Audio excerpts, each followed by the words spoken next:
Seorang pimpinan pondok pesantren di Kota Raja, Kecamatan Sikur, Lombok Timur, Nusa Tenggara Barat, ditangkap polisi karena diduga mencabuli sejumlah santri. Tersangka mencabuli para korban dengan menjanjikannya masuk surga dan telah direstui oleh Nabi. Ini ajaran dari mana? Masuk surga. Tolol ini, Pak.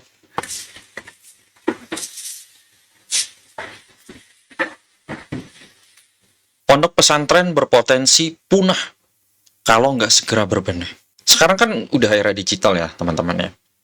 Sudah banyak sekali yang megang teknologi, bahkan opini gue pribadi bahwa HP, ya, handphone adalah senjata sekarang. Ya mungkin orang dilarang ya, orang sipil, siapapun mungkin yang bukan kepentingannya, dilarang untuk memegang senjata, baik itu senjata tajam maupun senjata api. Tapi kalau ini kan semua orang boleh. Ya. Walaupun sekarang ada undang-undang ITE, tapi kalau memang ada ancaman, direkam, orang jadi takut kan. Kemarin ada orang, pokoknya seorang pejabat gitu di Jawa Barat ya, ada masalah dengan ya pengendara motor. Awalnya berani gitu kan pejabatnya, begitu direkam jadi ciut. Gue lihat pemandangan ini di salah satu pesantren. Santri makan di lantai, pengurus di meja, katanya sih biar tawadu. Tapi gue cuma mikir satu hal, ini pendidikan atau kebiasaan tunduk. Oke, kalau gue lihat ya mungkin pernah dibersihin dulu baru makan, nobody know, kita nggak tahu. Cuman kalau secara estetika, bahwa makan di lantai kayak gini, ya mungkin yang biasa bersih segala macam ya ini jorok banget gitu ya. Tapi gue pribadi sih fine aja ya, fine aja ya. Gue juga kadang-kadang kalau makanan jatuh ke lantai kepungut, gue makan juga gitu ya. Cuman karena ini didistribusikan ke ruang publik, ini menjadi problem ya. Dan kita nggak tahu ini video dipotong dari mana. Tapi opini gue, kalaupun sebelumnya ini ada video panjangnya, ya memang ini disengajakan ya, sengaja untuk dibuat, didistribusikan. Ya aku nggak tahu ya, apakah supaya orang donaturnya ini iba ya, lalu dikasih duit buat bangun pondok apa segala macam, kita kan nggak tahu ya. Ya pasti ada niat yang ada dalam video ini, yang membuat video ini ada ya. Kita nggak tahu tujuannya apa, kita nggak tahu. Yang jelas ya ini opini gue pribadi sih ya nggak masalah sih, nggak masalah. Cuman kalau orang yang lihat ya, yang lagi makan, yang lihat gitu, ini kan tempat jalanan gitu ya, ya mungkin gitu ya. Tapi soal makanan ya, orang juga aneh-aneh. Coba kalian orang India ya, lihat orang India makannya sejorok apa gitu, cara masaknya sejorok apa. Ya kan? Oke, nah kita lupain aja ya kalau soal makanan ini, ya it's okay lah ya. Gue juga ya selama ini bersih ya, ini kan ya disikat ya apa segala macam, mungkin darurat. Sama aja kita lihat misalnya pohon gitu, pohon lagi kita ke hutan segala macam, di situ kita ada buah jatuh, terus kita ambil, kita makan, kita bersihin dulu, kita kupas apa segala macam, ya sama aja kan jatuh di jalanan juga kan namanya, ya kan? Ya karena ini mungkin karena pesantren ya disorot ketika ada video seperti ini, ya banyak pihak yang ketrigger seperti itu. Katanya Islam mengedepankan adab, tetapi kalau melihat video ini bagaimana? Perasaanmu? Apakah benar adabnya makan seperti ini? Anakmu tidak dididik adab, melainkan dirusak mental dan karakternya. Demi sesuap nasi mereka dipaksa berebut. Mental berebut ini kelak akan mencetak karakter saling sikut menghalalkan segala cara. Demi kepentingannya sendiri. Oke, nah ini lagi-lagi masalah makan. Kalau ini kan di halaman ya, makan terus ada wadahnya, sah saja. Menurut gue ya, gue dari kampung ya, kalau ada ruahan ada makanan di itu ya, makan di pinggir jalan, ada ini rame-rame sama warga, ya gue makannya, gue lapar gitu, it's okay ya, nggak ada problem buat gue ini. Kali ini ya gue ya bilang biasa aja sih, aman-aman aja ya. Kalau kayak begini mah makan rame-rame ya enak lah, seru gitu ya. Ya tapi Iya, karena ini dikontenin lagi-lagi, karena ini dikontenin pasti ya siap-siap dikritik. Makanya pesantren jangan anti kritik. Iya, jangan didatengin banser lah. Apa namanya banser ya. Datengin inilah itu buat somasi lah segala macam ya. Kalau anti kritik, tidak mau dikritik. Kritik itu kan ada dua, yang membangun sama yang menjatuhkan gitu. Ya kalau menjatuhkan ya perlu ditinjau ulang gitu ya. Gue orang pesantren, gue background pesantren, gue 8 tahun di pesantren ya. Cuman kalau untuk saat ini masa sih nggak bisa bikin tempat makan murah kok, nggak mahal-mahal amat kok. Ya bikin tempat makan ya wadah segala macam, piring banyak yang hadiah, beli rinso hadiah piring kok sekarang. Ya kan nggak mesti harus di luar. Cuma lagi-lagi ini kan potongan video. Gimana mungkin sebelumnya ini kita bikin, ya mungkin ada briefing sebelumnya bahwa oh ayo santri-santri kita bikin makanan yang heboh gitu di lapangan biar view-nya naik gitu, banyak donatur masuk dan kalian sejahtera. Ini kita nggak bisa nggak bisa diam gitu. Dan sekarang coba lihat iklan-iklan di Google, iklan-iklan di YouTube itu banyak sekali. Iya ya, yang pintar-pintar teknologi juga ya. Mohon maaf banget deh. Yang tidak normal gitu dipajang di situ buat iklan segala macam, ada Qurannya yang robek lah, inilah tempatnya atapnya bocor segala macam. Yes. Ya itu niatnya satu pasti supaya donatur tuh iba dan nyumbang, ya kan, seperti itu. Kenapa nggak kita balik gitu ya? Ya gue belum pernah lihat ya, kalau kita compare dengan agama-agama lain, gue belum pernah lihat yang kayak gitu. Ini cuma terjadi di agama kita. Ya, kenapa nggak kita berpikir gini, terbalik gitu? Kita jangan memperlihatkan sisi-sisi kayak bocor lah atau bocor lah, belum makan lah, inilah kesengsaraan santri lah segala macam untuk demi supaya orang ke-trigger. Ya sama aja kayak di pinggir jalan gitu, ada ibu-ibu bawa bayi belum makan 3 hari katanya kan, belum mandi 2 minggu, pokoknya duduk begini di jalan, itu minta-minta namanya. Yang gue pahami di Islam itu gak boleh kita minta duit, itu gak boleh, ya kan. Ya bikin karya gitu. Iya, kalau memang santri ya coba diajarin teknologi gitu ya. Ada, gue pernah dengar itu ada pesantren AI ya, bikin AI, bikin teknologi. Kenapa nggak santri ini kita ajarkan marketing, agrobisnis atau apa gitu ya namanya ya. Gue kenal dan pernah ketemu dan ikut pengajian salah satu kiai di Jakarta Barat. Kiainya kaya banget, punya helikopter, punya mobil mewah gitu ya. Dan beliau juga dengar-dengar dia adalah salah satu investor pengusaha di Jepang, usaha rumput gitu ya. Dan luar biasa apa bisnisnya? Ya ada ikan, ada ayam, ada apa segala pertanian itu diolah oleh santri, dan keuntungannya dibagi lagi ke santri sama pengelola yang punya pondok gitu kan. Jadi gratis, pesantrennya gratis dan santrinya bekerja ya kayak ini, kayak karyawan gitu udah. Cuman ya ada pengajiannya, ya makanya disebut pesantren. Sama aja kayak ya misalnya lu punya duit 500 juta, lu bikin F&B misalnya. Ya udah lu taruh orang buat ngelola restoran lu gitu. Lu taruh orang buat ngelola restoran lu dan lu bagi hasil sama mereka. Itu sama aja. Ya karena nggak ada sholatnya aja kali di sono. Nggak ada pengajiannya, makanya biasa aja. Ya ada basic pesantren, lu ada pelang pondok pesantren kayak gitu-gitu ya, jadinya Gue pribadi nggak setuju kalau memang santri-santri itu bagian dari ajaran Islam misalnya untuk disuruh jadi peminta-minta gitu. Dijadiin talent buat bikin iklan kayak gitu biar donatur-donatur itu iba gitu dengan santri, jadinya nyumbang kayak gitu. Kenapa sih kita nggak mikir jauh ke depan, berpikir bisnis gitu? Tapi kan bisnis, duit itu nggak dibawa mati bang.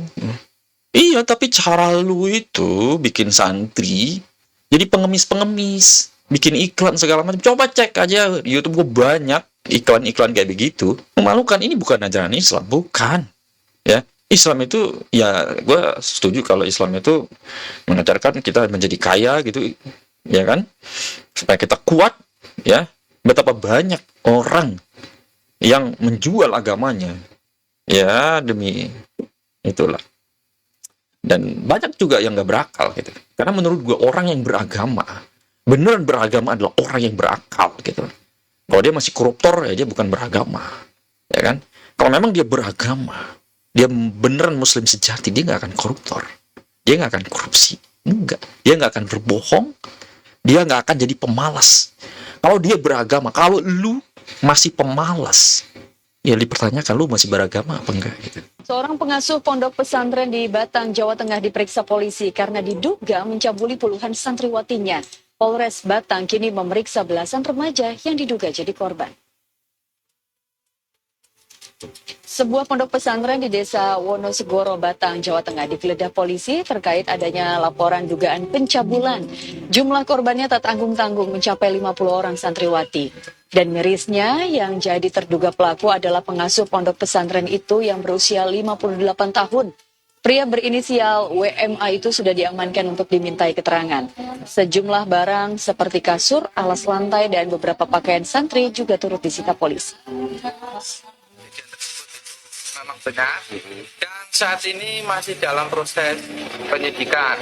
Namun kita nanti jika proses penyidikannya sudah terang benderang, nanti akan kita adakan press release dan rekan-rekan media nanti akan kita. Nah, ini juga banyak, satu dari sekian mungkin, banyak sekali ya. Yang gue up kemarin ya, ada FR Masturo Rohili ya namanya, baru masih hangat ya. Waktu itu pertama kali korban ada di podcast Richard Lee, gue langsung up di sini, udah ketangkap sekarang. Ya gue berharap sih segera gitu. Kenapa? Karena ini kalau nggak segera diatasin ya, yang punya pesantren ya, pengasuhnya ini ya kalau memang terbukti secara hukum ya harus ditangkap, harus dipertanggungjawabkan. Karena memang kita memang benar-benar senang ya dan bahagia sebelum negara ini merdeka, pemerintah Indonesia merdeka, pesantren ini menjadi bukti kemerdekaan. Nah, gue juga bagian dari pesantren. Dan itu kita menghormati dan kita acungi jempol. Tapi kemuliaan pesantren ini akan punah, teman-teman. Apalagi sekarang banyak Gen Z ya. Dan sudah bisa berpikir mana yang fakta gitu ya, ajaran yang benar gitu.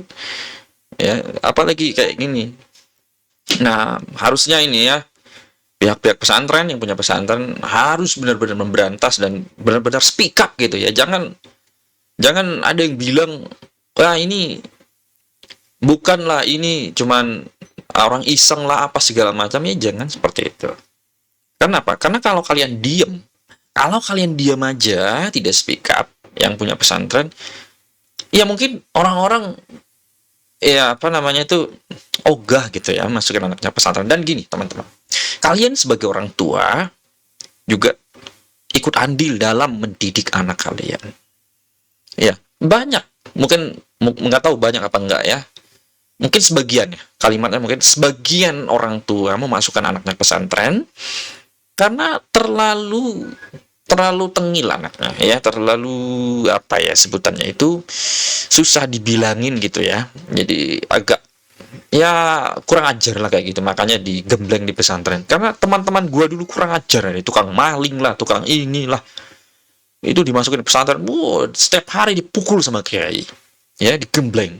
Ya itu sama aja kalian sebagai orang tua apa ya, melepas tanggung jawab udah gitu ya.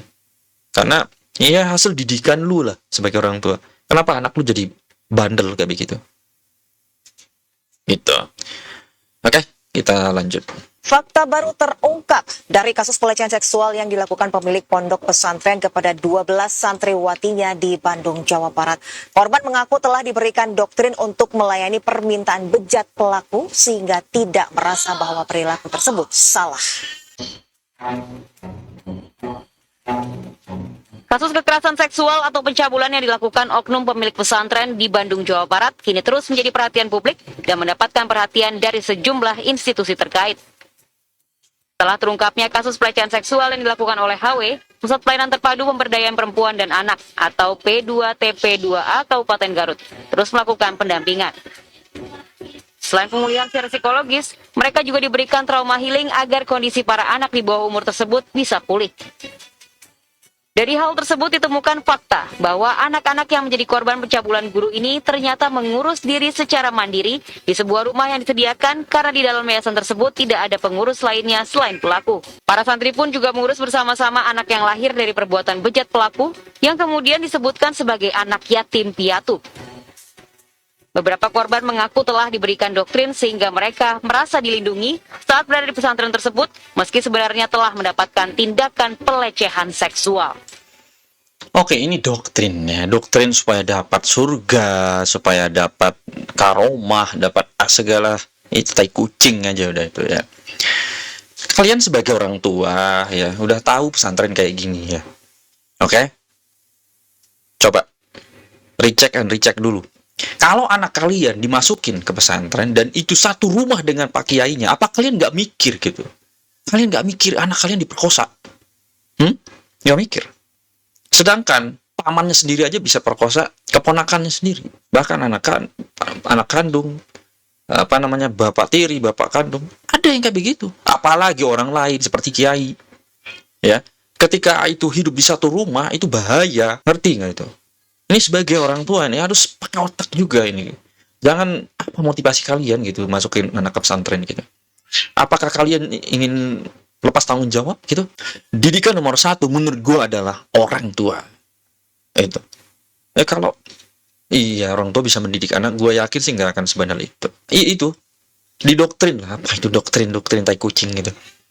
Doktrin. Ya namanya anak-anak mungkin ya paham-paham aja ya. Gue juga dulu waktu pesantren, gue masih SMA, SMP gitu di pesantren. Ya disuruh begini nunduk ngesot kayak bebek gitu ya, gue juga mau. Katanya barokah gitu, adab gitu. Setelah gue pikir-pikir ya ngapain gue kayak begitu ya gitu. Nggak gitu juga kali ya, salaman-salaman aja gitu, ya kan. Kalau beneran mau adab, mau apa, senang, bersyukur gitu, beliin aja mobil kiainya. Kalau lu udah sukses gitu, lu jadi pengusaha ratusan miliar, miliarder gitu ya, lu beliin aja mobil kiainya. Itu yang benar menurut gua ya, opini gua nih. Lu boleh debat ya. Oke? Kayak gitu ya. Menurut mereka merasa ya dilindungi. Jadi untuk perbuatan yang mereka tahu itu diperbolehkan. Nah, seperti itu. Tidak ada iming-iming.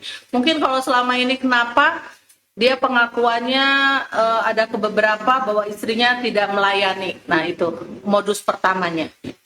Selain pendampingan, P2TP2A Kabupaten Garut juga memberikan semangat kepada para korban agar dapat melanjutkan sekolah.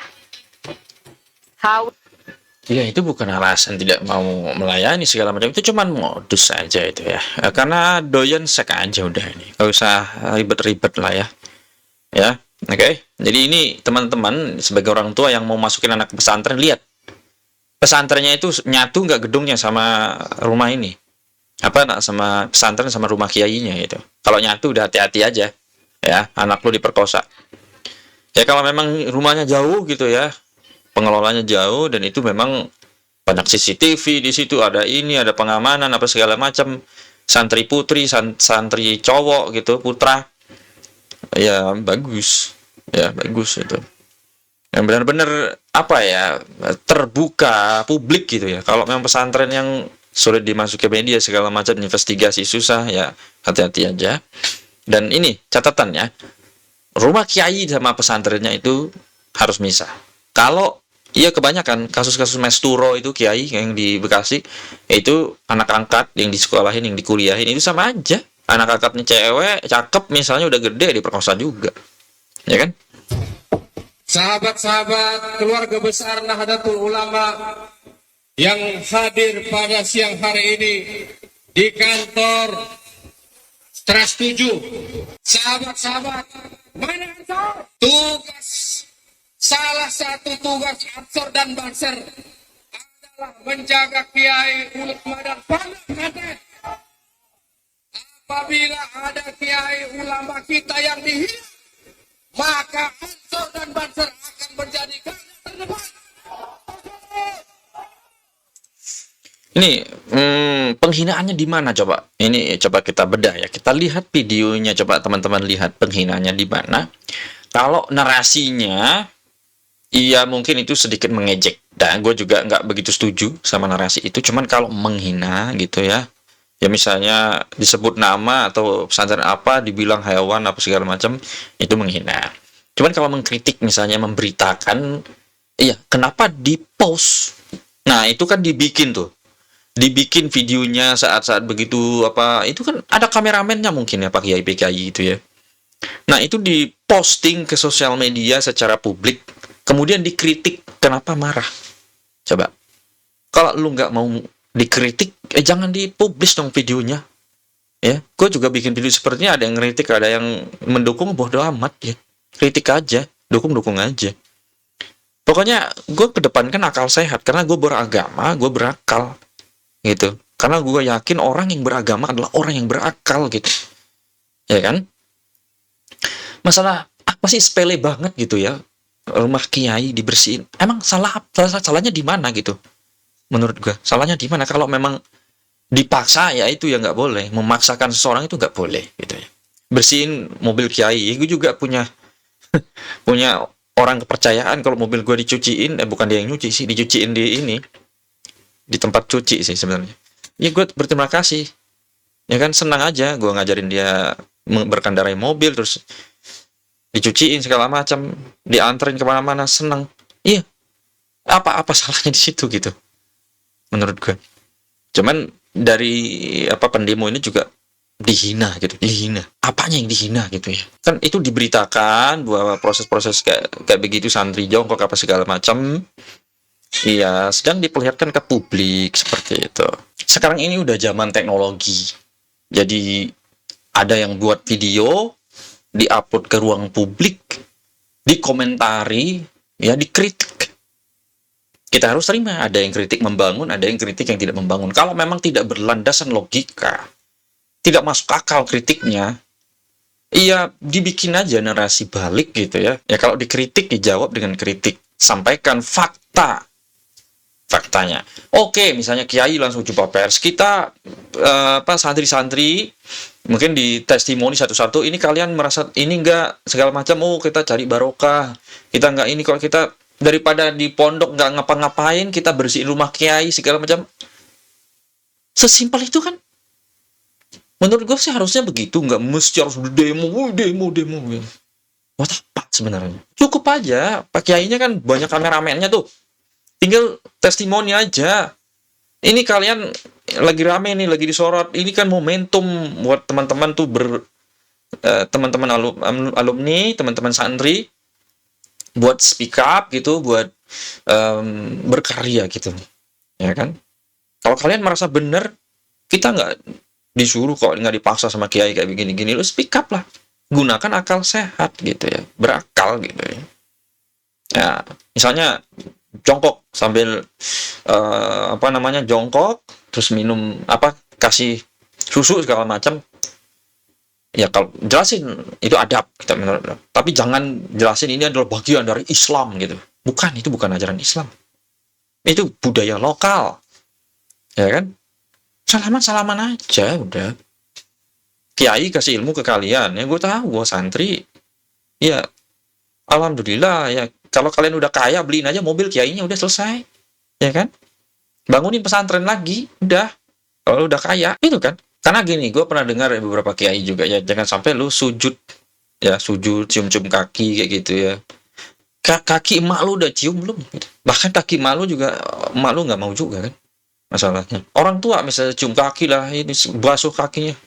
Ya cukup lu jadi anak yang beradab, anak yang sukses, nggak minta duit sama orang tua aja udah enak gitu ya. Kalau lu udah sukses, lu pernah nyantri, lu udah jadi miliarder gitu, lu bantu, lu beliin mobil kiainya, ya kan, lu kasih beras 5 ton gitu ke alumni lagi ke santri, itu kan udah bagus kayak gitu, ya kan, ya. Jadi ya nggak perlu berdemo sih menurut gue ya. Kalau dipakai narasi begini di media, iya kan, kalian punya media juga, bikin dong, ya. Counter narasinya dibikin dong, gitu. Bukan menggeruduk kayak gini. Malah dihujat balik ini kan, pesantrennya kan. NU juga kan. Nah ini jadi problem. Puluhan warga dari desa Karangrejo, Trenggalek, Jawa Timur kecewa karena tidak bisa menemui pengasuh pondok pesantren.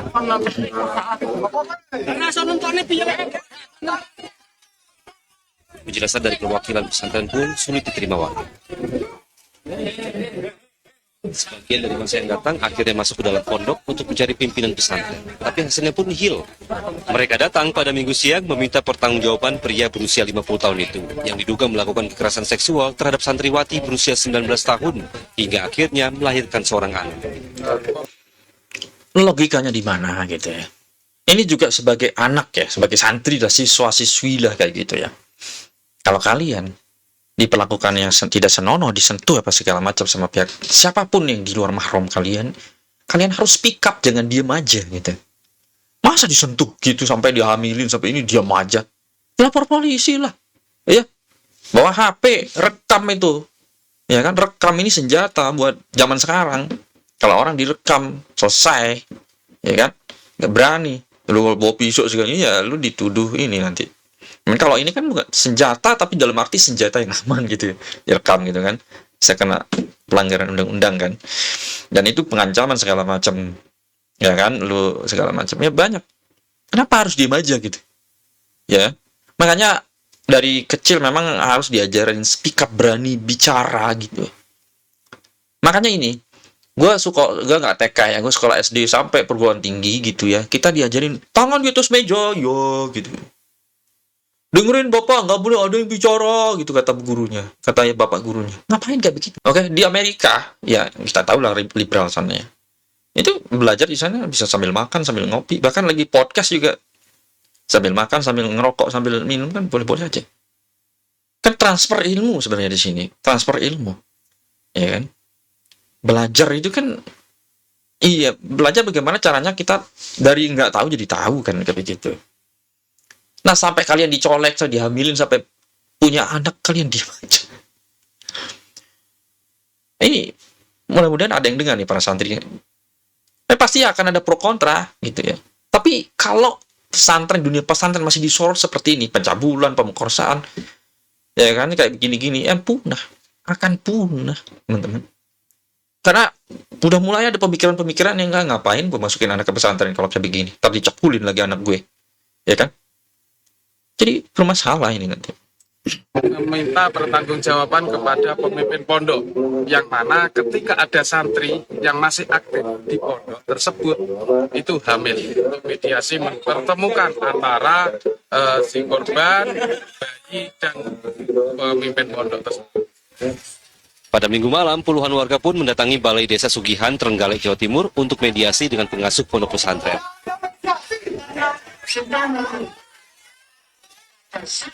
Mediasi dihadiri polisi dari Polres Trenggalek dan Ormas GP Ansor. Tapi hingga pertemuan berakhir, pria yang dinanti kehadirannya tak kunjung datang.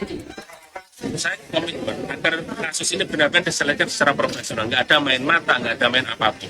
Jadi saya menyampaikan ke masyarakat, saya komitmen untuk mengawal ini, jangan sampai polisi ada main mata, main uang, main lain-lain, agar benar kasus ini diselesaikan secara real dan ada keberpihakan kepada masyarakat. Pada warga, polisi menyebut kasusnya sudah naik ke tahap penyidikan. Pihak polisian gitu, itu kasus saat ini sudah dinaikkan ke penyidikan. Terus beliaunya sudah memberikan jaminan bahwasanya kasus ini akan ditindaklanjuti dengan serius. Pokoknya kalau rumah kiai sama pesantrennya nyatu bangunannya, ya ada di situ, bahkan ada yang kacau banget tinggal di rumah kiai, ya itu diperkosa itu pasti, ya kan? Bahaya. Ya, kok ada yang bangga tinggal di rumah kiai? Ya kalau cowok, ya kan? Ya kalau misalnya oknum kiainya itu suka sodomi, disodomi juga nanti, bahaya juga.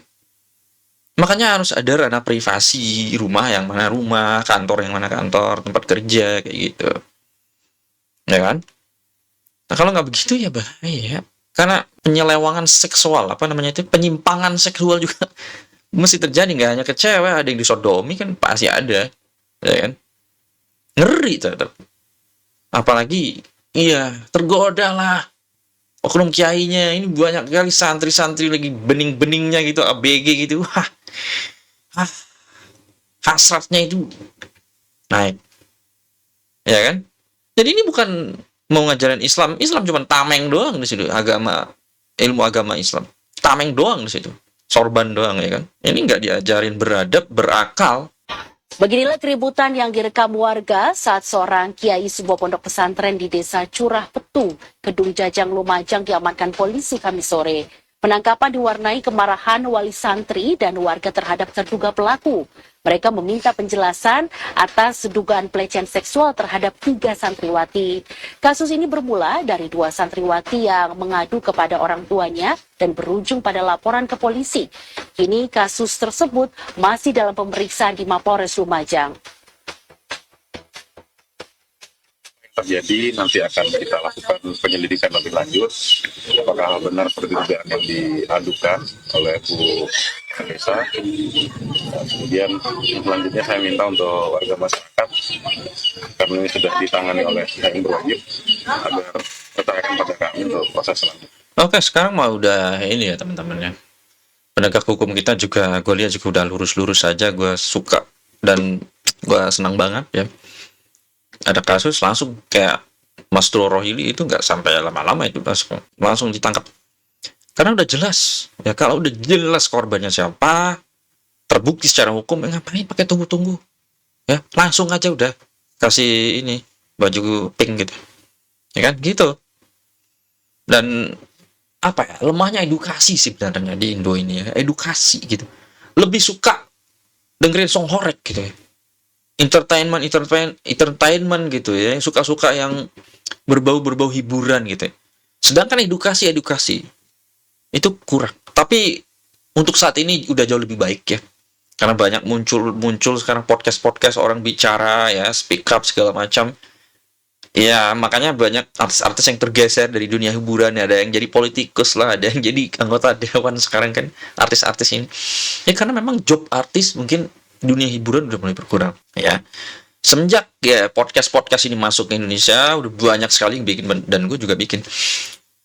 Ya, ini adalah sebuah media atau sarana untuk kita speak up, untuk menyampaikan ide-ide gagasan kita gitu ya, akal sehat gitu. Oke. Seorang pimpinan pondok pesantren di Kota Raja, Kecamatan Sikur, Lombok Timur, Nusa Tenggara Barat ditangkap polisi karena diduga mencabuli sejumlah santri. Tersangka mencabuli para korban dengan menjanjikannya masuk surga dan telah direstui oleh Nabi. Ini ajaran dari mana? Masuk surga? Kolol ini, Pak. Aduh. Jadi udah kelihatan teman-teman ya. Namanya pesantren. Dilabeli agama gitu. Terus ada ajaran gitu, masuk surga, dapat karomah. Kenapa kalian percaya gitu ya? Orang tua yang masukin anaknya ke pesantren ini di Lombok Timur ini, ya apa itu? Anak lu disentuh dapat karomah gitu? Dari mana itu? Logika dari mana itu?